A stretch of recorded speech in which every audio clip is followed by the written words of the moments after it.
Film. ஒரு படத்தில் ஒரு கதாபாத்திரத்துக்கு சில விஷயங்கள் நடக்குது.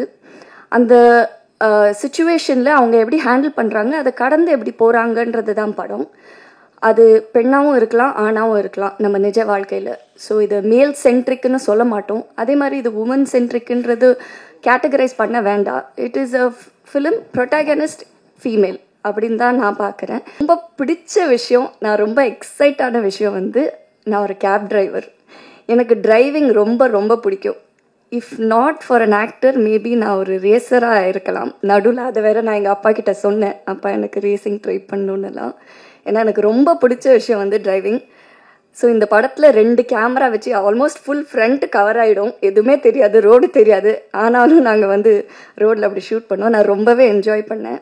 உண்மையில எனக்கு என் மேலே ஒரு பெருமை ஆயிடுச்சு. அடப்பாவுமே, இப்போவும் ஜனங்க நம்மளை நல்லவன் நம்பிட்டு இருக்காங்களே. ஆனால் உண்மையில் நான் இவங்க சொல்கிறதோட நான் முன்னால் இருக்கணும், நான் அஹெடாக இருக்கணும்னு சொல்லி இவங்களுக்கு எல்லாம் ஏற்பாடு பண்ணேன். இந்த படம் நிச்சயமாக உங்களுக்கு மட்டும் இல்லை, ஜனங்களுக்கு பிடிக்கும். இவங்க அசோக் செல்வன் சார் மாதிரி அவங்களுக்கு மட்டும் சாக்லேட் பாய்க்கு மட்டும் பிடிச்சவங்க கிடையாது, எங்களை மாதிரி இருக்கிற லோக்கல் பாய்ஸ்க்கும் ரொம்ப பிடிச்சவங்க. மேம், நீங்கள் ரொம்ப ஹோம்லி, அதனால உங்களுக்கு சப்போர்ட் பண்ணுறது தமிழ்நாட்டில் இருக்கிற ஒத்துமொத்த family. So let's welcome Keerthi Pandian ma'am அவர்களை பேச அழைக்கிறோம். அனைவருக்கும் வணக்கம். இப்படி ஒரு இன்ட்ரடக்ஷன் சத்தியமாக நான் எதிர்பார்க்கல. அது தண்ணி குடிச்சிட்டு இருந்தேன் இந்த டைமிங்கில். அக்கேனம். ஸோ உதய், டைரக்டர் உதய் இந்த கதை எனக்கு ஒரு 4 வருஷம் முன்னாடி சொன்னார். கதை சொல்கிறதுக்கு முன்னாடி அவர் ஒரு வாட்ஸ்அப்பில் மெசேஜ் அனுப்பிச்சு தான் எனக்கு ரீச் அவுட் பண்ணார். அவரோட ஷார்ட் ஃபிலிம் லிங்க் அனுப்பிச்சார், யாக்கை 3. அந்த ஷார்ட் ஃபிலிம் ஒரு நரேட்டிவ் அடாப்டேஷன் மாதிரி, ஆல்ரெடி இங்கிலீஷில் இருக்கிற ஒரு ஃபிலிம்லேருந்து. பட் அந்த ஃபிலிம், அந்த ஷார்ட் ஃபிலிமை ஹேண்டில் பண்ண விதம், அந்த டெக்னிக்கல் குவாலிட்டி அவ்வளோ சூப்பராக இருந்தது. அதை பார்த்தோன்னே நான் டிசைட் பண்ண அவரை மீட் பண்ணி பேசணும் என்ன கதைன்னு. அப்போது அவர் இந்த கதை சுருக்கம் எனக்கு சொல்லி, அந்த ஷார்ட் ஃபிலிமில் இருக்கிற மெம்பர்ஸ் தான் இந்த டீமாக இருப்பாங்க அப்படின்னு உறுதியாக சொன்னார். அது எனக்கு ரொம்பவே பிடிச்சிருந்தது. ஏன்னா நம்ம ஒரு நியூ டீமோட சேரும்போது அவங்களுக்கு ஒரு பேஷன், ஒரு ஃபயர் இருக்கும். அந்த ப்ராஜெக்டை they'll own it. ஸோ அந்த விதத்தில் எனக்கு ரொம்ப கான்ஃபிடெண்ட்டாக இருந்தது. அதே கான்ஃபிடென்ஸ், அதை விட அதிகமான ஒரு எக்ஸைட்மெண்ட் அண்ட் பேஷனோட தான் அப்பா இந்த ப்ராஜெக்டுக்குள்ளே வந்தார். ஒரு ப்ரொடியூசராக, ஒரு ஆக்டராக தாண்டி கதையில் நிறைய இன்வால்வ் ஆனார். நீங்கள் பார்த்துருந்தீங்கன்னா ஸ்க்ரீன் ப்ளே அப்பா பேர் தான் வந்திருக்கும். அப்பா ஊமை விழிகள், இணைந்த கைகள் பண்ண டைமில் நான் இன்னும் பிறக்கலை. பட் அந்த gang of boys, film institute boys ஒரு படம் எடுத்திருக்காங்க. அவங்க எடுக்கும் போது எப்படி எடுத்திருப்பாங்க, என்ன பேஷன் இருந்திருக்கும், டே அண்ட் நைட் என்ன ஒர்க் பண்ணியிருப்பாங்கன்ற ஒரு ஐடியா, ஒரு சாயல் அப்பா இந்த ஃபிலிமில் ஒர்க் பண்ணும்போது என்னால் பார்க்க முடிஞ்சது. ஏன்னா இந்த குரூப் ஆஃப் பாய்ஸ், வெள்ளை சட்டை போட்டிருக்காங்கல்ல, இந்த குரூப் ஆஃப் பாய்ஸோட ஒரு அந்த கேங்கோட அப்பாவும் சேர்ந்து இதில் ஒர்க் பண்ணியிருந்தார். ஸோ என்னால் அது எக்ஸ்பீரியன்ஸ் பண்ண முடிஞ்சது. ஸோ நான் கம்ப்ளீட்டாக வெறும் ஒரு ஆக்டராக மட்டும்தான் இந்த ப்ராஜெக்டில் ஒர்க் பண்ணியிருக்கேன். அண்ட் நம்மளை சுற்றி உலகத்தில் இப்போ நிறைய விஷயங்கள் நடக்குது. விபத்து, போர், இழப்பு, நிறைய இழப்பு. தினமும் ஒரு நியூஸ் வந்துட்டுருக்கு. ரொம்ப டிஸ்டர்ப் பண்ணுற விஷயங்களாக இருக்குது. இப்போது திடீர்னு அட் த சேம் டைம் நிறைய விஷயங்கள் நடந்துட்டுருக்கு. இந்த தருணத்தில் எனக்கு எப்போவுமே தினசரி இருக்கிற ஒரு கேள்வி நம்ம என்ன பண்ண முடியும், நம்மளால் என்ன கான்ட்ரிபியூட் பண்ண முடியும். ஒரு ஹெல்ப்லெஸ்ஸான ஒரு சுச்சுவேஷனில் இருக்கிற ஃபீலிங் எப்போவுமே இருக்கும். பட் எனக்கு கிடைச்சிருக்கிற ஒரே பதில் எனக்கு தெரிஞ்ச கலை. இந்த கலை மூலியமாக என்ன பண்ண முடியுமோ, ஒரு சின்ன விதத்தில் இருந்தாலும் நான் அதை தான் சூஸ் பண்ணுவேன். ரெஸ்பான்சிபிளாக இருக்கணும். நான் பண்ணுற கதைகள் சரி, நான் தேர்ந்தெடுக்கிற கதாபாத்திரமும் சரி, ஒரு ரெஸ்பான்சிபிலிட்டியோடு இருக்கணும்னு இப்போ வரைக்கும் நான் நம்பி அப்படி தான் கதைகள் பண்ணியிருக்கேன். அந்த விதத்தில் தான் இந்த கதையும் நான் பண்ணியிருக்கேன். அண்ட் எப்போவுமே மக்களும் மீடியாவும் என்னை ரொம்பவே சப்போர்ட் பண்ணியிருக்கீங்க. அது நான் டைம் எடுத்து பண்ணாலும் அது ஒரு அப்ரிசியேஷன் எப்போவுமே இருந்திருக்கு. அதே மாதிரி இதுக்கும் நீங்கள் ஒரு அக்செப்டன்ஸ் அண்ட் அப்ரிசியேஷன் நிறைய பேருக்கு கொண்டு போய் சேர்ப்பீங்கன்னு நான் நம்புகிறேன். குயிக்காக அந்த படத்தில் இருக்கிற main team, of course Uday director, the captain of the ship, அவரோட விஷன் அண்ட் அவரோட ஐடியாஸ், அவர் சொன்ன மாதிரி அவங்க அம்மா அப்படின்னு சொன்னாங்கல்ல, நான் ஃபஸ்ட்டு அவர்கிட்ட கேட்டிருந்த கேள்வியும் அதுதான். நீங்கள் ஏன் ஃபீமேல் பெர்ஸ்பெக்டிவ் எழுதணும் அப்படின்னு யோசிக்கிறீங்கன்னு. என் லைஃப்பில் எங்கள் அம்மா தான் எனக்கு, she is the strongest woman. So நான் கதை எழுதும் போது எனக்கு ஒரு உமனாக தான் இது எழுத முடிஞ்சது அப்படின்னாங்க. ஸோ இந்த படம் உமன் சென்ட்ரிக், பெண்களுக்கான படம் அப்படியெல்லாம் கிடையாதுங்க. It's actually a film. ஒரு படத்தில் ஒரு கதாபாத்திரத்துக்கு சில விஷயங்கள் நடக்குது, அந்த சிச்சுவேஷனில் அவங்க எப்படி ஹேண்டில் பண்ணுறாங்க, அதை கடந்து எப்படி போகிறாங்கன்றது தான் படம். அது பெண்ணாகவும் இருக்கலாம், ஆணாகவும் இருக்கலாம் நம்ம நிஜ வாழ்க்கையில். ஸோ இது மேல் சென்ட்ரிக்குன்னு சொல்ல மாட்டோம். அதே மாதிரி இது உமன் சென்ட்ரிக்குன்றது கேட்டகரைஸ் பண்ண வேண்டாம். It is a film, protagonist female அப்படின்னு தான் நான் பார்க்குறேன். அண்ட் அந்த விதத்தில் தான் அவரும் இந்த கதையை கொண்டு வந்தார். அண்ட் பரத் மியூசிக் சூப்பர்பாக இவர் கார்த்திக் நேதா சார் சொல்லியிருந்தார். எல்லா வடிவத்துலேயும் இருக்கிற ஒரு different kind of music sounding இருக்குது இந்த படத்தில். ஒரு சாங்லேயும் பேக்ரவுண்ட் ஸ்கோரும் அதே மாதிரி தான் இருந்திருக்கு. அண்ட் விக்கி ஆன் செட், இவங்க சொல்கிறது இல்லை ரொம்ப ஸ்வீட்டாக இருந்தாங்க, கைண்டாக இருந்தாங்க. அதெல்லாம் தாண்டி ஒருத்தவங்க ஒரு டீம், இவ்வளோ யங் டீம் அவ்வளோ பேஷனேட்டாக இருக்கும் போது, ஏன்னா அவங்கள பார்க்கும் போதே தெரியும் டே நைட் தூங்காமல் தான் வேலை செஞ்சிட்ருக்காங்க. பட் அந்த ஃபயர் அண்ட் பேஷன் இருக்கும் போது நம்ம பண்ண வேண்டிய ஒரே விஷயம் நம்ம வேலையை ஒழுங்காக பண்ணுறது தான். அது இவங்க கைண்ட்னஸ் அப்படின்னு தான் பார்க்குறாங்க தவிர அது அப்படி கிடையாது. நம்ம வேலையை நம்ம ஒழுங்காக பண்ணோன்னா ஒரு டீம் எஃபர்ட் எப்போவுமே ஒரு நல்ல ஒரு க்ரியேஷனை கொண்டு வரும்னு நான் நம்புகிறேன். ஸோ அந்த விதத்தில் தான் இருந்தது. Thank you entire team. அண்ட் அப்பா, அஃப்கோர்ஸ் தேங்க்யூ. எப்போதுமே ஒரு big support. My hero, my super hero. Thank you so much அப்பா, தேங்க்யூ. இன்னொன்று, இந்த கதையில் எனக்கு ரொம்ப பிடிச்ச விஷயம், நான் ரொம்ப எக்ஸைட்டான விஷயம் நான் ஒரு கேப் டிரைவர். எனக்கு டிரைவிங் ரொம்ப ரொம்ப பிடிக்கும். If not for an actor, maybe நான் ஒரு ரேசராக இருக்கலாம். நடுவில் அதை வேற நான் எங்கள் அப்பா கிட்ட சொன்னேன், அப்பா எனக்கு ரேசிங் ட்ரை பண்ணணுன்னெல்லாம். ஏன்னா எனக்கு ரொம்ப பிடிச்ச விஷயம் டிரைவிங். ஸோ இந்த படத்தில் 2 கேமரா வச்சு ஆல்மோஸ்ட் ஃபுல் ஃப்ரண்ட் கவர் ஆகிடும், எதுவுமே தெரியாது, ரோடு தெரியாது. ஆனாலும் நாங்கள் ரோடில் அப்படி ஷூட் பண்ணோம். நான் ரொம்பவே என்ஜாய் பண்ணேன். But yeah, thank you for that today. Thank you.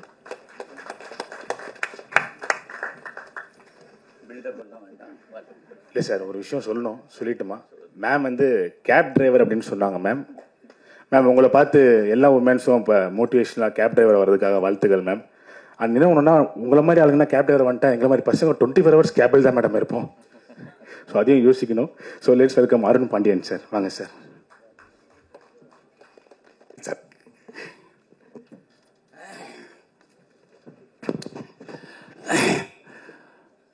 Media, press எல்லாருக்கும் மதிய வணக்கம். இந்த மேடையில் பார்த்தீங்கன்னா எந்த சீஃப் கெஸ்ட் இல்லாமல் ஏன் இது வச்சுருக்கேன்னா, யார் வேணாலும் நம்ம கூப்பிட்டா ஒரு ப்ரெஷர் பண்ணால் தம்பி விஜய் சேதுபதியோ இல்லை யாரோ வரிசையாக சொல்லலாம், பேர் சொல்லி கூப்பிட்டா வந்துடுவாங்க. என்ன செய்வாங்க, கொஞ்ச நேரம் பார்த்ததில்ல படத்தை பற்றி அப்படி இருக்குது இப்படி இருக்குது, தமிழ் சினிமாவை புரட்ட போகுது அப்படின்னு ஏதாவது ஒன்று சொல்லி, அப்படி இல்லாமல் ஓகே நாளைக்கு வரலாறு ஆகும் அப்படி இப்படின்னு சொல்லாமல், நம்ம ஏதோ படம் பண்ணியிருக்கோம், நமக்கு பிடிச்ச படம் பண்ணியிருக்கோம், நீங்கள் கொடுத்த காசுக்கு கண்டிப்பாக அது வேஸ்ட்டாக இருக்காது. ஏன்னா ஸ்கிரிப்ட் அவ்வளோ ஸ்ட்ராங்காக இருந்துச்சு. அதனால தான் சீஃப் கெஸ்ட் இல்லாமல் என்னுடைய நண்பன் கருணாமூர்த்தி, ஐங்கரன் உடைய மேனேஜிங் டைரக்டர் கருணா, எல்லாத்துக்கும் ஒரு வணக்கம் போட்டுரு கருணா. தென் இன்னொரு சீஃப் கெஸ்ட் டைமண்ட் பாபு, மேலே வாங்க. இவர் தான். மேலே வாங்க பாபு, பாபு சார் மேலே வாங்க. என்னுடைய முதல் படத்தில் ஊமை வெளிகளில் அவருக்கு ஒரு சேர் போட்டுடலாம் ஐயா.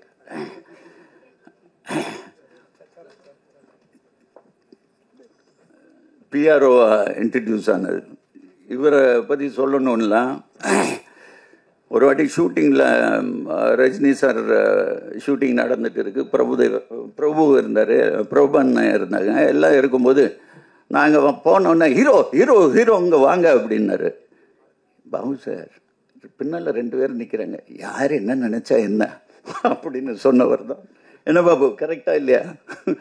எத்தனை பேர் இருந்தாலும் ஹீரோ ஹீரோன்னு ஆரம்பத்துலேருந்து சின்ன வயசுலேருந்து சொல்லி பழக்கம் ஆனனால அப்படி கூப்பிடுறேன்னு சொன்னார். ஸோ இந்த படத்துக்கு ஒரு 3 சிறப்பு அம்சம் இருக்குது. ஒன்று, எல்லாருமே புது டெக்னீஷியன். நான் முதல்ல கீர்த்தி சொன்னதுக்கப்புறம் ஒரு 2 வருஷத்துக்கு முன்னால் கதையை கேட்டோன்னே எனக்கு அது பிடிச்சிச்சு. இவன் கூட மதனா, உன் கூட மதனா வந்தான், மதன்னு ஒரு பையன் வந்தான், இவனுடைய அசிஸ்டன்ட் டைரக்டர். நல்லா இருக்குப்பா, இது கொஞ்சம் ஒர்க் பண்ணணும், உனக்கு அது பிடிச்சிச்சுன்னா நானும் சேர்ந்து ஒர்க் பண்ணால் தான் நம்ம பண்ண முடியும். சார் பண்ணலாம் அப்படின்னா, இல்லை அப்படி உனக்கு இஷ்டம் இல்லைன்னா நீ போயிட்டு வா அப்படின்னு. சரி சார் அப்படின்னு போனால் ஒரு 4 நாள் கழித்து திருப்பி வந்துட்டான். இல்லை சார் நம்ம ஒர்க் பண்ணி பண்ணுவோம் அப்படின்னா. சரி பண்ணும்போது உட்காந்துட்டு, சார் யூனிட்டாக எல்லோரும் ஒன்றா நாங்கள் சேர்ந்து பண்ணணும்னு ஆசைப்பட்டோம். யூனிட்டாக? யார் யூனிட்டு? மியூசிக் டைரக்டர் புதுசு, எடிட்டர் புதுசு. அப்படியா? சரி, அவங்க எல்லாத்துக்கும் திறமையாக இருக்கா? சார் கேட்குறீங்களா அப்படின்னா, ஒன்றும் வேண்டாம், சரி வர சொல்லு. எல்லோரும் வெளியே தான் நிற்கிறாங்க, வரிசையாக கூப்பிட்டுட்டு வரேன்னு வரிசையாக எல்லாத்தையும் கூப்பிட்டுட்டு வரான். அப்படி வரிசையாக உள்ளே வந்தவங்க தான். அதில் மியூசிக் டைரக்டர் வேற, என்னடா எடுத்துகிட்டு வந்த நீ? ஸ்பீக்கர்ஸு எல்லாத்தையும் எடுத்துகிட்டு வந்துட்டான். லேப்டாப் ஸ்பீக்கர்ஸ் எடுத்துகிட்டு வந்து, இதுக்கு இப்படி ரீரெக்கார்டிங் வச்சுருக்கேன் அப்படின்னு சொல்ல ஆரம்பிச்சு எனக்கு உண்மையிலே இம்ப்ரெசிவாக இருந்துச்சு. சரி, நம்ம தான் எல்லாத்துக்கும் ஒரு வாத்தியார் மாதிரி இருக்கோமே, நம்ம எக்ஸ்பீரியன்ஸ் உள்ளே போட்டுட்டு இவங்க கூட சேர்ந்து ஒர்க் பண்ணுவோம். இவங்க சின்சியாரிட்டி பற்றி சொல்லணுன்னா, ஃபர்ஸ்ட் ஷெட்யூல் நாங்கள் ஒடிசா போகிறோம். ஒடிசாவில் இவங்களை ட்ரெயினில் அனுப்பிச்சிட்டு நான் ஃப்ளைட்டில் போயிட்டேன். போகும்போது அங்கே அந்த பைக் ஷாட் பார்த்தீங்களா ட்ரெய்லரில், அந்த பைக் அங்கே ஹையர் பண்ணணும். நான் உதவிட்ட கூப்பிட்டுட்டு பைக்கு எந்த மாதிரி? சார் நாங்கள் ட்ரெயினில் வரும்போது தூக்கிட்டு வந்துட்டோன்னா. தூக்கிட்டு வந்துட்டிங்களா? ட்ரெயினில் புக் பண்ணி எடுத்துகிட்டு வந்துட்டாங்க, அது அவனோட பைக்கு. ஸோ அந்த பைக்கு சரி போய் எடுத்துகிட்டு வாங்கன்னா, பைக்கு புவனேஸ்வரில் இல்லாமல் கேல்கட்டா போயிடுச்சு. என்னடா நாளைக்கு ஷூட்டிங் கேல்கட்டாக்கு ஆள் அனுப்பிச்சிட்டு எடுத்துகிட்டு வந்துட்டாங்க. அவ்வளோ சின்சியாரிட்டி. ஸோ ஒவ்வொரு விஷயத்துலையும் இவங்க சின்சியாரிட்டி பார்த்துட்டு நான் உண்மையில் எனக்கு ஊமை விழிகள் ஞாபகம் வந்துச்சு. அந்த மாதிரி தான் இந்த பசங்களை வச்சு ஒரு அருமையான டீம் இது. Hard working. இன்னைக்கு சினிமா இருக்கிற கரப்ஷன் எதுவுமே இல்லை. வண்டி வந்தால் தான் இல்லை, எல்லாம் ஒரு 10 பைக்கில் வந்துடுவாங்க லொக்கேஷனில். ஒன்றா சாப்பிடுவோம், ஒன்றா இருப்போம். என் பிள்ளைகளோட 2 வருஷம் நான் இவங்க கூட தான் அதிகமாக இருந்தேன். ஸோ இவங்க எல்லாத்துக்கும் மிக்க பெரிய நன்றி. தென் இந்த படத்தில் இவங்க சொன்னது வரிசையாக சொல்லலாம். இவங்க எல்லாம் சொன்னாங்க, சார் நீங்கள் என்ன சொன்னாலும் சரி அது எல்லாம் உண்மை, எல்லாரும் உண்மை. ரமேஷ் திலக் வரல, அவனும் அதுதான் சொன்னான். சார் பணம் அப்புறமா பேசுவோம். ஆதித்ய மேனன் அப்படி தான் சொன்னான், பிரேம் அப்படி தான் சொன்னான், எல்லாருமே அப்படி தான்.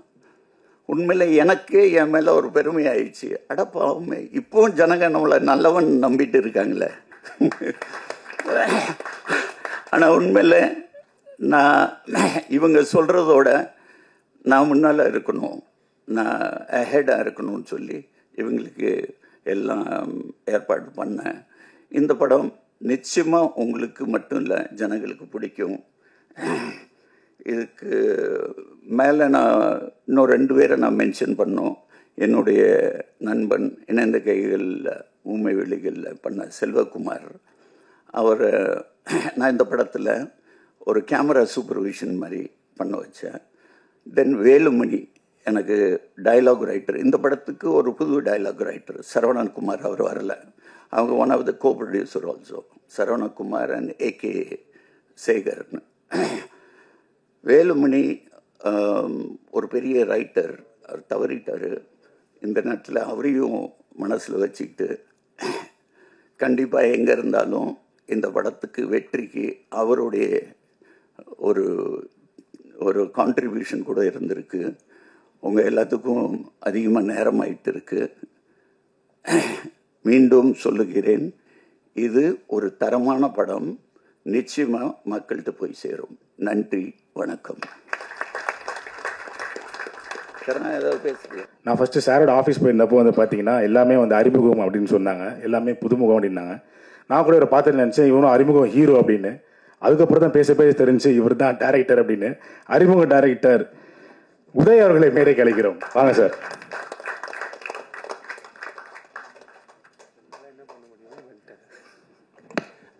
ஓகே, எல்லாருக்கும் வணக்கம்.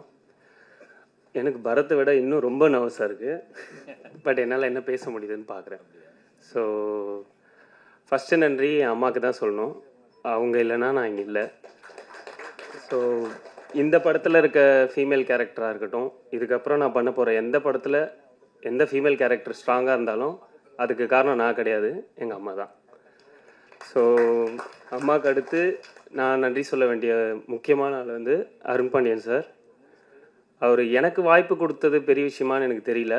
மொத்த டீமுக்கும் என்னை நம்பி நீ உன் டீமோட வா, நம்ம ஒரு படம் பண்ணுவோம் அப்படின்னு சொல்லி சொன்னது ரொம்ப பெரிய விஷயமா நான் பார்க்குறேன். எத்தனை ப்ரொடியூசர் அதை பண்ண முடியும்னு எனக்கு தெரியல. அவங்க மற்ற எல்லா டெக்னீஷியனுமே ஒரு ஒன் கால் அவே தான் இருக்குது. யார் கால் பண்ணி கூப்பிட்டாலும் வந்து பண்ண முடியும். ஆனாலும் என்னையும் என் டீமையும் நம்பி எல்லாருக்குமே ஒரு வாய்ப்பு கொடுத்தது ரொம்ப பெரிய விஷயம் சார். நான் கண்டிப்பாக அதுக்கு ரொம்ப கிரேட்ஃபுல்லாக இருப்பேன், மறக்க மாட்டேன். நீங்கள் தான் என்னோடய முதல் படத்தோட ப்ரொடியூசர். உங்கள்கிட்ட நான் நிறைய கற்றுட்டு இருந்திருக்கேன். நான் ஷார்ட் ஃபிலிம் பண்ணிவிட்டு நேராக படம் பண்ண வந்த ஆள், பெரிய அனுபவம் கிடையாது. அந்த நேரத்தில் ஒரு 45 வருஷ அனுபவம் உள்ள ஒரு ஆளோட ட்ராவல் பண்ணது வந்து நான் ரொம்ப பெரிய கிஃப்டாக நினைக்கிறேன். அதே நேரத்தில் அவர் அப்படி எனக்கு டிஸ்டன்ஸாக இருந்தாரான்னு கேட்டிங்கன்னா கண்டிப்பாக கிடையாது. இந்த பாஸ்ட் 2 இயர்ஸில் அவங்க பசங்களை விட என் கூட தான் ரொம்ப நேரம் இருந்தாருன்னு நான் என்னால் ரொம்ப ஸ்ட்ராங்காக சொல்ல முடியும். ஸோ நிறைய டிஸ்கஸ் பண்ணியிருக்கோம். ரொம்ப நடிக்கவும் தெரியாது எனக்கு, நிறைய சண்டை போட்டிருக்கோம். ஆனால் அந்த சண்டை எல்லாமே வந்து படத்துக்காக மட்டும்தான் பண்ணியிருக்கோம். அதை தாண்டி வேறு எந்த விஷயமும் இருக்காது. அவருக்கும் படம் நல்லா வரணும், எனக்கும் இந்த படம் நல்லா வரணும். ஸோ 2 பேரும் டிஸ்கஸ் பண்ணி கடைசியில் ஒரு மிட்லைன் பிடிச்சி தான் அந்த படத்தை பண்ணியிருக்கோம். கண்டிப்பாக உங்களுக்கு ஒரு பெஸ்ட்டான ஒரு படமாக இருக்கும்னு நினைக்கிறேன். அடுத்து இந்த படம் ஆரம்பித்தது யார்கிட்ட இருந்துன்னா கீர்த்திக்கிட்ட இருந்து தான். கீர்த்திக்கிட்ட இது ரொம்ப சின்ன ஒரு கதையாக கொண்டு போய் ஃபஸ்ட்டு ஒரு ஷார்ட் ஃபிலிமாக தான் ஃபஸ்ட்டு சொன்னேன். அங்கேருந்து ஆரம்பித்தது தான்.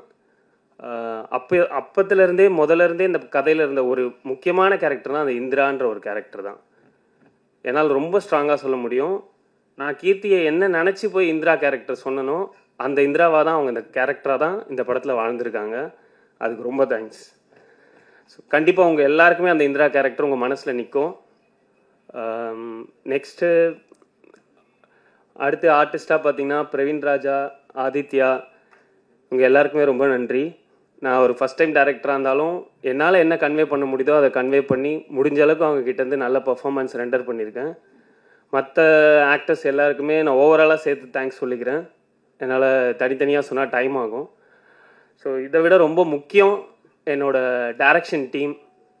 பட வாய்ப்பு கிடைச்ச பிறகு வந்து ஒரு டீமாக அசைன் ஆகிறதுக்கும் எந்த எதிர்பார்ப்பும் இல்லாமல் சினிமான்ற ஒரு கனவுக்காக மட்டுமே என் கூட சேர்ந்த கூட்டம் அது. இவன் படம் பண்ணுவானா பண்ண மாட்டானா, எங்களுக்குன்னு ஒரு ரூமு, அந்த ரூமில் உக்காந்துட்டு காலையில் கதை பேசி நைட்டு கிளைமேக்ஸ்க்கு வந்துடுவோம். இப்படியே எவ்ரிடே ஒரு கதை பேசி நாங்களே அதில் அப்படியே சந்தோஷப்பட்டு ஒரு 100 படம் பண்ணியிருப்போன்னு வச்சுங்களேன். அதுலேருந்து வந்த டீம் தான் அது. அப்படி பட வாய்ப்பு கிடைச்ச பிறகு அந்த வாய்ப்பை எந்த விதத்துலையும் தப்பாக யூஸ் பண்ணிடக்கூடாதுன்னு எல்லாருமே ரொம்ப உழைச்சி பண்ணியிருக்கோம். கண்டிப்பாக இதோட கிரெடிட் எனக்கோ அருண் பாண்டியன் சாருக்கோ மட்டும் சொல்கிறதுல எந்த அர்த்தமும் இல்லை. இது ஹோல் டீமோட கிரெடிட் தான். அதை எங்கள் எல்லாரையும் கைட் பண்ணி கரெக்டாக கொண்டு போனது அருண் பாண்டியன் சார் தான் அதை பண்ணியிருக்காரு.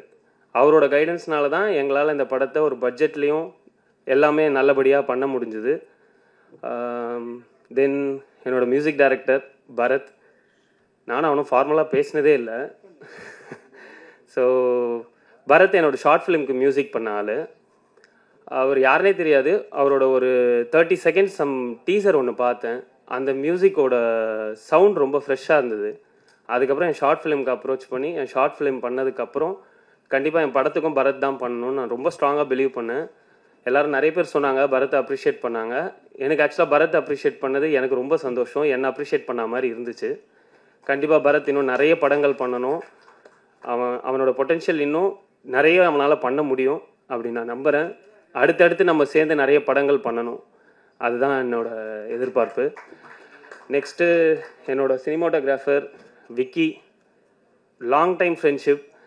சும்மா கேமரா எடுத்துகிட்டு அப்படியே தெருவாக சுற்றுறது, கல்யாண வீடியோலாம் எடுக்கிறது, கல்யாணத்துலேயே உட்காந்துட்டு நாங்கள் ஏதோ ஒரு உலக சினிமாவை பற்றி பேசிகிட்டு இருக்கிறது, அப்படியே நம்மலாம் ஒரு படம் பண்ணுவோண்டா அப்படின்னு பேசாத கதை கிடையாது, பெரிய கனவு எல்லாமே. விக்கி என்னை கேட்டிங்கன்னா ரொம்ப சிம்பிளான ஒரு லொக்கேஷனை கூட விக்கியோட ஃப்ரேமில் பார்க்குறப்ப ரொம்ப அழகாக இருக்கும். அது என்ன மேஜிக் அவங்ககிட்ட இருக்குன்னு எனக்கு தெரியாது. ரொம்ப நல்ல சினிமாட்டோகிராஃபர். அவன் இன்னும் நிறைய படங்கள் பண்ணணும். அவனோட கண்ணு வழியாக நான் நிறைய ஷார்ட்ஸ் நான் பார்க்கணும், நிறைய ஃப்ரேம்ஸ் பார்க்கணுன்னு நினைக்கிறேன். Vicky, long time to go. Next என்னோடய படத்தோட எடிட்டர் திவேத்தியன். தேவா. யூஸ்வலாக நாங்கள் தேவான்னு தான் கால் பண்ணுவோம். ஆக்சுவலாக அவன் இந்த படத்துக்கு எடிட்டர் மட்டும் கிடையாது, இந்த படத்தில் மொத்தமே அவன் தான். அவன் பண்ணாத வேலையே கிடையாது. அவன் எடிட்டிங் பண்ணுவான். இது நீங்கள் வெளியில் பார்க்குற பேனர் டிசைன்லேருந்து எல்லாத்துலேயும் அவனோட கான்ட்ரிபியூஷன் இருக்கும். இது நம்ம படம்னு சொல்லி ஒரு வேலை தெரியலனாலும் போய் ஒரு நாளில் கற்றுட்டு வந்து அந்த வேலையை திருப்பி செய்வான். தேவா என்னோட ஒரு பெரிய சப்போர்ட்டு. அவனோட நான் நிறைய படங்கள் பண்ணணும்னு நினைக்கிறேன். சீக்கிரமே இந்த படம் ரிலீஸ் ஆனதுக்கப்புறம் அவனோட எடிட்டிங் பேசப்படும். கண்டிப்பாக அவனுக்கு நிறைய பட வாய்ப்புகள் வரும். Thanks Deva. Next overall cast and crew எல்லாருக்குமே தேங்க்ஸ். 2 பேர் எனக்கு ரொம்ப முக்கியமான ஆளுங்க. என்னென்னா, நான் பொய் சொல்ல விரும்பல, மற்றவங்களாம் அப்படியே நான் அவங்களோட ஃபேன் பாய் ரசிகன் அப்படின்லாம் சொல்கிறதுக்கெலாம் எனக்கு தெரியல. கண்டிப்பாக கார்த்திக் நேதா சாருக்கு நான் ஒரு ஃபேன் பாய் தான். இப்போவும் ரசிகனாக தான் இருக்கேன். தூரமாக இருந்தாலும் அந்த ரசிகனாகவே இருக்கணும்னு தான் நினைக்கிறேன். அவர் முதல் வாட்டி போய் மீட் பண்ணப்போ அந்த படத்தை தாண்டி எனக்கு அவரை நேரில் பார்க்கணும், அவரோட வார்த்தைகள் அதெல்லாம் எங்கேருந்து வருது, எப்படி ஒரு இப்படி யோசிக்கிறாரு, எப்படி இப்படி எழுதுறாருன்னு தெரிஞ்சுக்கணும் தான் நான் போனேன். அவர் ஒத்துக்கலனாலும் பரவாயில்ல, ஒரு வாட்டி மீட் பண்ணிட்டு வந்துடுவோம். ஆனால் அவர் ரொம்ப அழகான ஒரு பாட்டு கொடுத்தாரு. ரொம்ப அழகான ஒரு 2 வார்த்தை, இதுவரையும் யாருமே கேட்காத ஒரு வார்த்தை, மெல்லாலி மெல்லாலின்னு ஒரு 2 வார்த்தையை கொடுத்துருக்காரு. அந்த பாட்டும் ரொம்ப அழகான ஆழமான ஒரு பாட்டு. Thank you sir. அடுத்து என்னோட இன்னொரு லிரிசிஸ்ட். அவர்கிட்ட இருக்கிற மாதிரி ஃபார்மல்லாம் கிடையாது. அவர் எனக்கு அப்படியே தோஸ்து மாதிரி. மோகன்ராஜன். அவரோட பாடல் வரி மாதிரியே அவரும் ரொம்ப எளிமையானவர். ரொம்ப எளிமையாகவும் அழகாகவும் எப்படி பாட்டு எழுத முடியுன்றது அவர்கிட்ட எனக்கு ரொம்ப பிடிச்ச விஷயம். இவங்க 2 பேர் கூடவுமே அடுத்தடுத்து நிறைய படங்கள் பண்ணணும்னு நினைக்கிறேன். Thank you brother. ஓவராலாக எல்லாரையும் கவர் பண்ணிட்டேன்னு நினைக்கிறேன். ஸோ அக்கேனம் அப்படின்ற டைட்டில் எதனாலனா, அக்குன்றது ஆயுத எழுத்தோட ஒரு வார்த்தை வடிவம். ஸோ அதனால தான் அது அக்கேனம். நம்ம ஆவண்ணா ஈயண்ணா சொல்கிற மாதிரி அக்கண்ணாவோட ஒரு வார்த்தை வடிவம் தான் அக்கேனம். அக்கேனமோட அர்த்தம் 3 புள்ளி. அது தவிர அந்த வார்த்தைக்கு வேறு எந்த அர்த்தமும் கிடையாது. அந்த 3 புள்ளின்றது இந்த படத்தில் வர 3 இம்பார்ட்டன்ட் கேரக்டர்ஸை ரெப்ரசன்ட் பண்ணுது. அந்த 3 இம்பார்ட்டன்ட் கேரக்டர்ஸ்க்கு நடுவில் நடக்கிற கதைன்றதுனால இந்த டைட்டில் ரொம்ப ஆப்டாக இருக்கும் அப்படின்னு நாங்கள் ப்ரொடியூசருக்கு சஜஸ்ட் பண்ணோம். ஆஸ் யூஷுவல் நாங்கள் எது சொன்னாலும் அவர் உடனே ஓகே சொல்கிற ஆளும் கிடையாது. எல்லாமே யோசிப்பார், இது சரியாக வருமானு பார்ப்பார். நாங்கள் இது இல்லாமல் 2-3 டைட்டிலும் நாங்கள் ரெஜிஸ்டர் பண்ணி வச்சுருந்தோம். ஆனால் கடைசியில் அவர் ரொம்ப ஸ்ட்ராங்காக பிலீவ் பண்ணார். ஏன்னா அடிக்கடிக்கு அவர் சொல்லுவார், பழைய டைலாக் தான், ரிஸ்க் எடுக்கிறதுலாம் எனக்கு ரஸ்க்கு சாப்பிட்ற மாதிரின்னு அருண் பாண்டியன் சார். ஸோ அப்படி தான் இந்த டைட்டிலும் வச்சார். பார்த்துக்கலாண்டா, அந்த டைட்டில் யாருக்கும் தெரியலனாலும் நம்ம தெரியப்படுத்துவோம், நம்ம ஒன்று புதுசாக பண்ணுவோம் அப்படின்னு சொல்லி நாங்கள் கொண்டு போன டைட்டிலையும் அவர் அக்செப்ட் பண்ணிக்கிட்டாரு. ஹோப்ஃபுல்லி இந்த படத்துக்கு அப்புறம் அந்த அக்கேனம்ன்ற வார்த்தை எல்லாருக்கும் தெரிய வரும்னு நினைக்கிறேன். ஸோ இதுதான் அக்கேனம்ன்ற வார்த்தையோட அர்த்தம். இதை தாண்டி வேறு எதுவும் பெருசாலாம் எதுவும் இல்லை. 3 புள்ளி 3 கேரக்டர், அவ்வளோதான். மற்றபடி இந்த படத்தை பற்றி சொல்லணுன்னா, நீங்கள் கொடுக்குற காசுக்கு கண்டிப்பாக அந்த படம் ஒர்த்தாக இருக்கும். ஒரு நியூ டீமாக எங்களால் முடிஞ்ச எஃபர்ட் போட்டு ஒரு படம் உங்களுக்கு கொடுத்துருக்கோம். பார்த்து என்ஜாய் பண்ணுங்கள். ஜூலை 4th வருது. எங்கள் எல்லாரையுமே சப்போர்ட் பண்ணுங்கள். 1 புள்ளினா முடிவுன்னு வாங்க. இது 3 புள்ளி, ஒரு தொடக்கம் தான். நாங்கள் இன்னும் நிறைய பண்ணணும்னு நினைக்கிறோம். தேங்க்யூ.